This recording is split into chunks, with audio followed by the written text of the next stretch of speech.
La méthode des piliers de vie.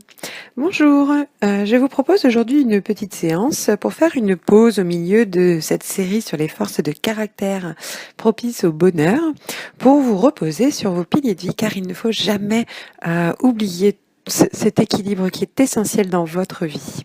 Donc aujourd'hui, rappelez-vous chacun de vos piliers de vie et en quelques secondes, maintenant cela doit être un peu plus facile, un peu plus automatique, vous allez pouvoir vous demander: qu'est-ce qui va bien déjà dans chacun de ces piliers de vie? Comment je me sens précisément émotionnellement dans ce pilier de vie en particulier? Et quelle note je pourrais me mettre sur une échelle de 1 à 10 en termes de bien-être, de confort émotionnel?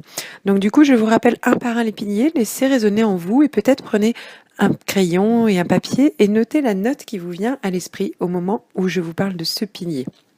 Alors, concentrez-vous sur le pilier de vie sociale. Quelle note vous mettriez-vous émotionnellement sur une échelle de 1 à 10? Le pilier de gestion du quotidien. Ensuite, le pilier de vie amoureuse. Puis, le pilier de vie familiale. Le pilier de l'hygiène de vie. Le pilier de plaisir personnel. Le pilier des actions pour le monde. Le pilier de l'épanouissement personnel. Et enfin, le pilier de vie professionnelle.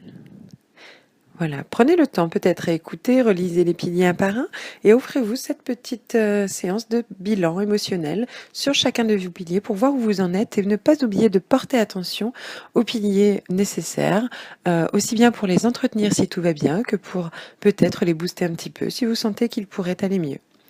Voilà, je vous souhaite une bonne journée ou une bonne soirée selon l'heure à laquelle vous m'écoutez. Je vous donne rendez-vous demain pour reprendre la série des séances sur les forces de caractère. À demain!